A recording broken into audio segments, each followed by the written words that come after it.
We are live.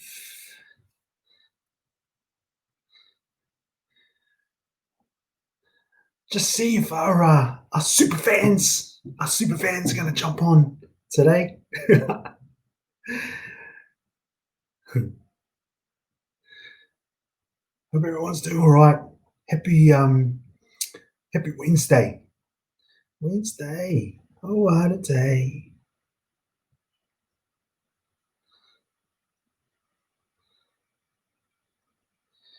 What a day, what a day. Okay, I'm going to get going.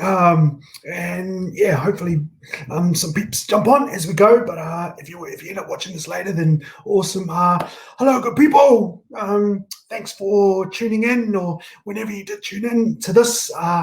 Another Wednesday here in Victoria, Melbourne, Australia. And we're still in a bit of lockdown mode at the moment, which is what it is. So yeah, hopefully get some momentum going. That seems like there's a bit of a light at the end of the tunnel. So we're excited about that.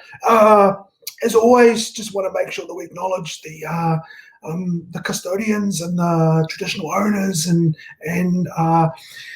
keepers of this land where my feet are, the Wurundjeri people of the Kulin Nation, and yeah, just their knowledge and richness and depth of care and the living memory that they hold of this land.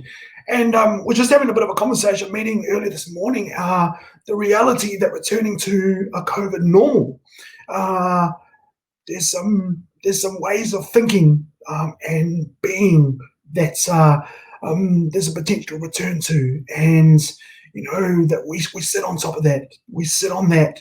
It's here. It's been waiting, and or we've been waiting. One of those. So just really acknowledging that knowledge base and the elders, past, present, and emerging. I'm going to talk really quickly today about the VAR, which is it means a lot of things, but for us at Mahana, it's one of our key frameworks. Now we love frameworks, and I know the idea of frameworks, concept of frameworks means many different things to many different people, but for us, it's a language. It's a language to frame up a journey that we take and that we're on, and that actually it's a lifelong journey of reflection and knowledge gathering, etc. But for us, the VAR is a core framework of ours, and we actually like to think of it as a culture-centered framework. So it places culture and all the different strands of that at the center of our learning. Which is an honoured place to be and take people to, really.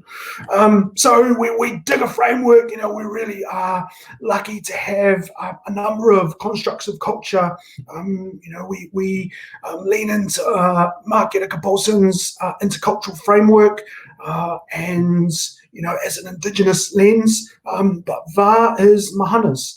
And we want to honour Greg Morris, the wonderful Greg Morris, who you see on here. He's talked about stages of the VAR before. But I remember him coming early last year, I think, and that massive big brain of his has been researching and thinking. He's like, I reckon I've got something to around the VAR, the space in between, and how we might be able to use that as a analogy, a journey for what we take people on and the space that we bring people into.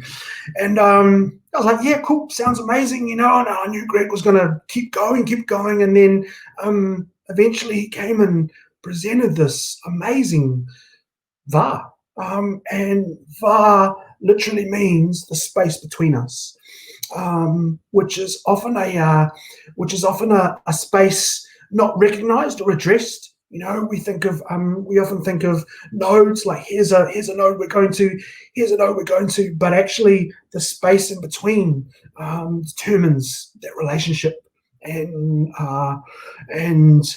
the outcomes of it. So he presented this VAR framework. Is like, this is it.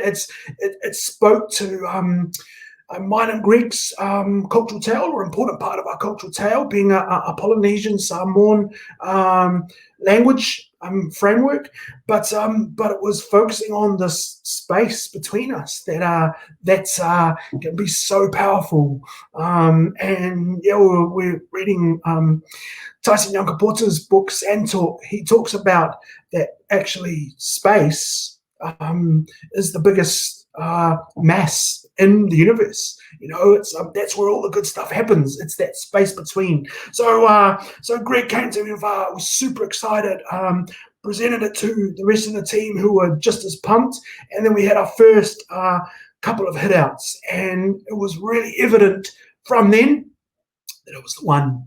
It was the one. It presented a really useful, simple, clear, present journey and context for people to place themselves into. And that allowed us to then present some of the other key frameworks and ideologies and methodologies that we deliver in our time with people, and place it within the context of the VAR and people putting themselves into that space. And yeah, it was really evident really early that this is going to be the one, and it was ours. It was a VAR isn't something new that's been hasn't been utilized before. It's been there's some amazing academic research pieces and organizations who use the concept of the VAR as their key model to work off.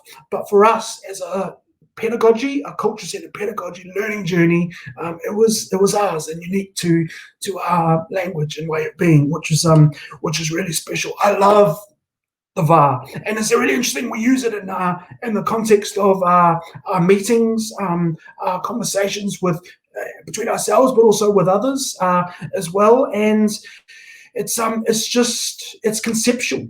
It's about getting in your mind. I'm in the space of dignity for myself and for others. I'm in a curious space. I'm in a space that brings all of me. I'm interested in all of you, and how we can look after the space, and then what can come out of it. And that can happen at a micro or a macro level, which I just love. And I've seen impact that it has on people in terms of building their readiness and capacity to then go on that really self-reflective journey, which is so important. So I love it. It's just been so powerful for us to ground ourselves in and ground others in. And the reality of watching white Australians start talking about the VAR that they're in, that does something to us, because as we always talk about, there's these old ways of being, and bringing them into a new context as something innovative and new has been such a privilege for us, bringing it to others. So teaching it has been really powerful because, again, it centers people in themselves. It centers people in their culture as a means to then continue learning, self-reflect, continue learning, do the hard work that they need to do that we didn't come there to do for them, but places them in that space where they can feel ready. And that's been a real joy to teach and impart and watch others teach and impart within our team. So special. And just watching the responses from the people who we're in front of, so powerful, so unique, each one of them. But once they really start to grasp the idea of the space between them and others, and both at a individual and even collective layer, it's you can watch magic happen, and they start to use it as a language, which is what it is. It's a language to frame up spaces that we've often forgotten the stories of, and haven't had a language to call them before. It's the VAR. It's the space that I'm stepping into that needs to be held with dignity and worth, and that needs to be looked after so magic can happen from it. And I know how to stay in it. That's what the VAR does. I know how to stay in the space and hold it as long as I need to. And so for us, it focuses on relationships and the relational space needed to do the innovative tasks at hand. And we are in the middle of maybe a once in a lifetime pandemic. This is an opportunity to change things up.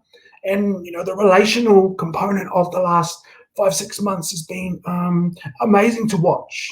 And for us, the VAR provides a context to step out of this COVID into a new normal, a new way of being, and that is can be so much more focused on the relational space, how we look after each other, how we care for each other, how we provide for each other, how we learn from each other, and what we bring into that space as well. So for us, it has this such potential to be an agent of change, an agent of capacity building for others, and it's an end goal. I guess we want people to get to the point where I'm stepping into the VAR. It's subconscious. This is the posture I'm going to go in with: learning, curious, respectful, all those things about being a good person that we really love about other good people. So we're pretty hooked and honoured to be able to speak our language, which is the language of the VAR, and the relational space that provides for people to do the hard work that needs to be done. Because there's work to be done, people. There's so much work to be done in building the kind of world that we want to continue living in and bring our kids into and grandkids into. And we know that the VAR provides a way forward in that space and in that work. So that's our VAR. It's simple, it's complex, it's a beautiful space to be in, and it's always such an honor for us to present it as a learning journey, or a framework of a learning journey, to go through the awaken, recognize the space, awaken, bring yourself, explore who else is in there, nurture it, deal with look after the space, respect it, understand what shadow I bring and what light I bring, and then what can emerge from there. And that can happen in a split second, or it can happen over a period of time. Powerful stuff. So thanks for tuning in. Just a real quick one around the VAR today, and I hope you're safe. I hope you're doing well. Keep posting on us, and I hope that your VAR, wherever you are today, and the VARs that you step in and out of over the next coming week are safe and dignified and respectful and cool. All right. Peace out, Mahana people. Thanks for tuning in.